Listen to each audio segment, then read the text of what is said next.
ಆಶಯ ನುಡಿಯನ್ನು ಮಾತಾಡಬೇಕು.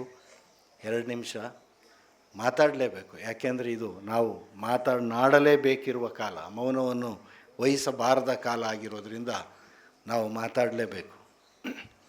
ಯಾಕೆ ಅಂದರೆ ಇವತ್ತು ನಿರೂಪಣೆಗಳು, ನೆರೇಟಿವ್, ಪೀರಿಯಡ್ ಆಫ್ ನೆರೇಟಿವ್ಸ್ ಇದು.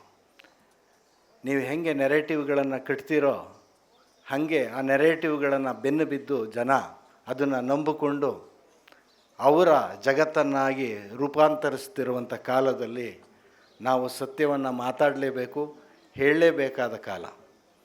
ನಮ್ಮ ಬಹುರೂಪಿಯ ಆಶಯವೂ ಕೂಡ ಅದೇ ಆಗಿದೆ. ಯಾಕೆ ಅಂದರೆ ಸುಳ್ಳನ್ನು ಬಿತ್ತಿ ಬೆಳೆ ಮಾಡಿ ಹಸನಾಗಿ ಹಂಚ್ತಾ ಇರುವ ಕಾಲದಲ್ಲಿ ನಾವು ಸತ್ಯವನ್ನು ಹೇಳಲೇಬೇಕು.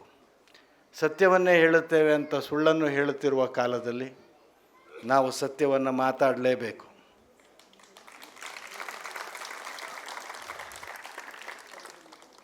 ಇದು ರಂಗಾಯಣದ, ರಂಗಭೂಮಿಯ, ಕನ್ನಡದ ಎಲ್ಲರ ಜವಾಬ್ದಾರಿ ಕೂಡ.